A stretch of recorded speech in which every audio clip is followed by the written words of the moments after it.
Hello? Who's there? Hello again, lizard. Again? Who is this? That's no way to greet an old war, buddy. I'm not sure buddy is the word I would use. What war? I just wanted to let you know. It's not too late to give up. Why would I give up? I just got started. I've got some subs. I'm making good progress on the game. Face it, lizard. You're going to run out sooner or later. The earlier you quit, the less viewers you'll inevitably disappoint. Maybe you're right. Of course I'm right. I mean, what is this? I think people want to hear about your feelings. Your inner thoughts. Ridiculous. They've probably closed the video already. What are you talking to, little guy? Oh, it's just... Let me see that. Hey. I know who you are. No, you don't. We quit listening to you a while ago. You can't ignore me. You're not in charge anymore. What?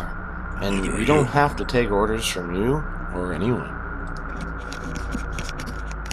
You will take these orders. Do you turn this off? I know it.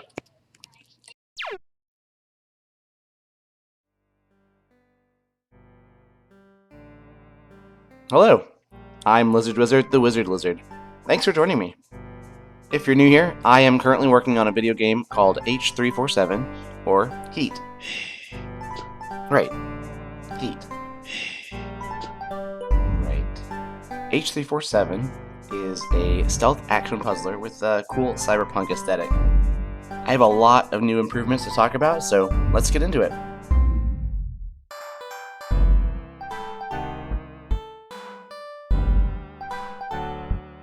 We have a new sprite for the hacker. This isn't his final look.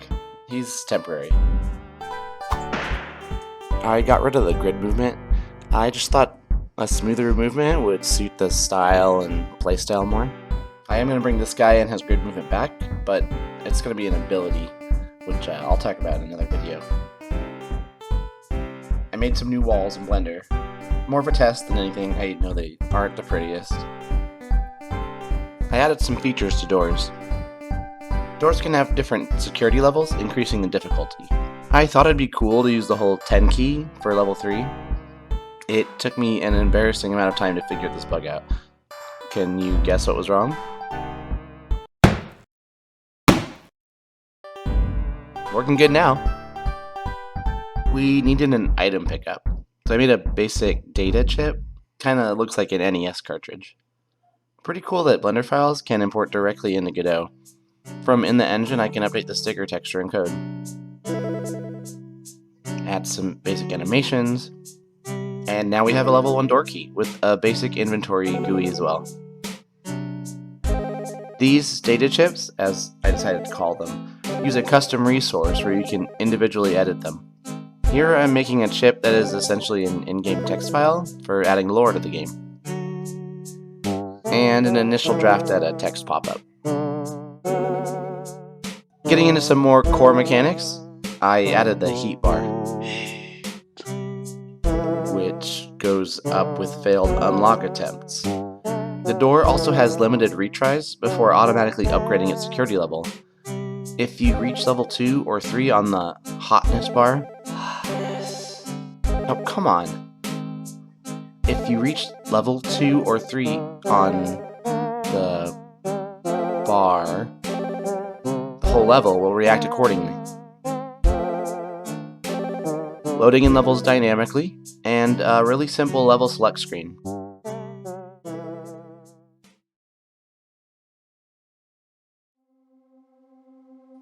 So, the direction the game was taking in my mind, I wanted to lean a little bit more on some of my inspirations. So, it's time to be inspired by one of my all-time favorites, Metal Gear Solid. Something about the fluidity of motion and the camera in those games adds a lot to the satisfaction of sneaking around. Here's some reference footage, straight from Metal Gear Solid 1. With no clue where to begin, I poked around on YouTube. This video by YouTuber Lucky was instrumental in setting this up, so props to that dude. Check out their channel.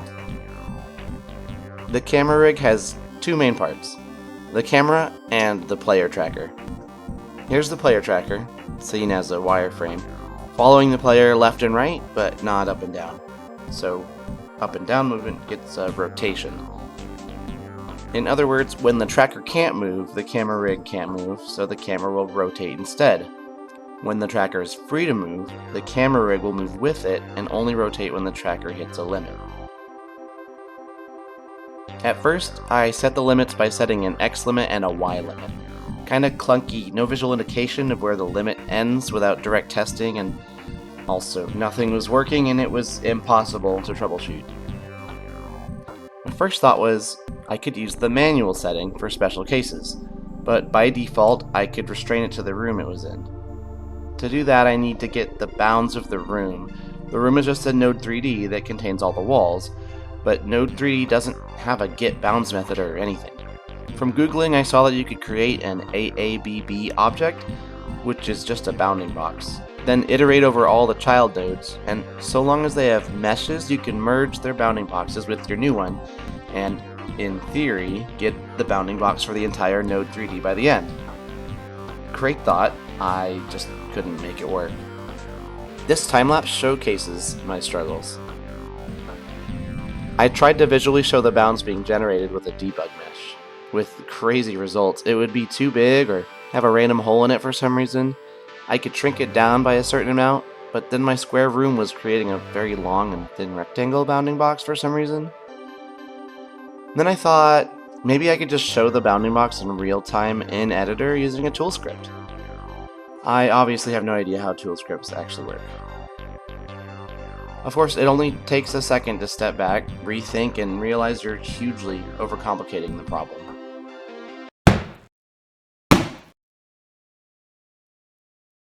Mesh Instance 3D has the AABB object built in already, so I'll just make that a child of the camera rig, adjust the mesh to the area I want the tracker to stay in, and just reference the bounding box of the mesh when moving my tracker around. This solves all of my problems at once. I have a visual representation of the camera limits, and they're easily accessible. I had some issues with the tracker and mesh being in completely wrong places, because local transforms get really messy. Then I forgot to attach the camera to the player tracker, so the camera was still just rotating in place, but I didn't notice because my brain was pretty fried by this point.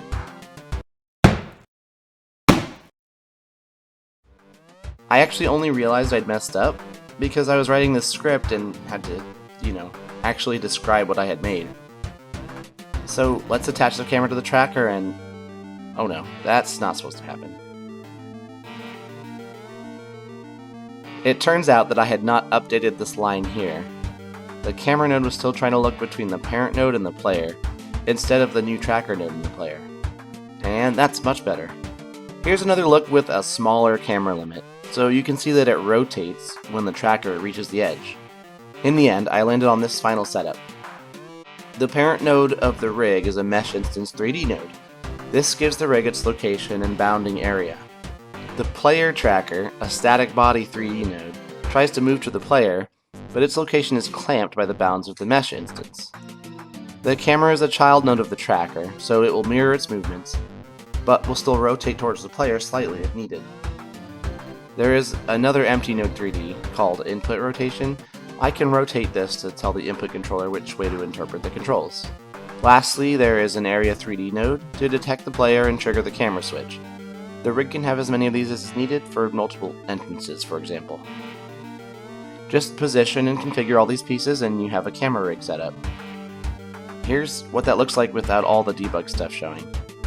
This is an extreme example to show the functionality. I would not be using the cameras quite so dramatically in an actual level, as it would be disorienting. This third camera is in static mode, so it won't move at all. The input rotation doesn't switch over immediately with the camera, unless you stop moving. Otherwise, it switches over after a small delay, to avoid flinging off in a random direction every time the camera changes. All in all, I have to say I'm really happy with how it turned out. This was a really intimidating step to take, and I took it. I am missing one last piece to the puzzle though, which is smooth camera transitions.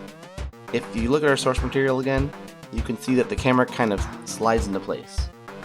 So we'll make a third camera. it will live in the main game scene. When switching cameras, we'll put this third camera on the current one, then switch to the third cam and move it to the new camera location with a linear interpolation function. Once it's close enough, switch to the new camera. And that's it. I could not be happier with the result.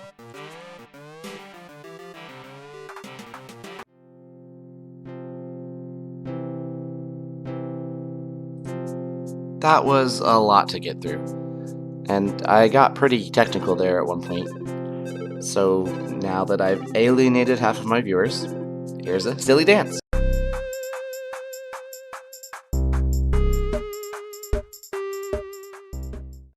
If you made it this far, thank you so much for watching. I hope you found some value in today's devlog. I am planning to release another update after 2 weeks, taking a break from the weekly schedule for now. It's good to know your limits and when to take it slow, so you don't burn out.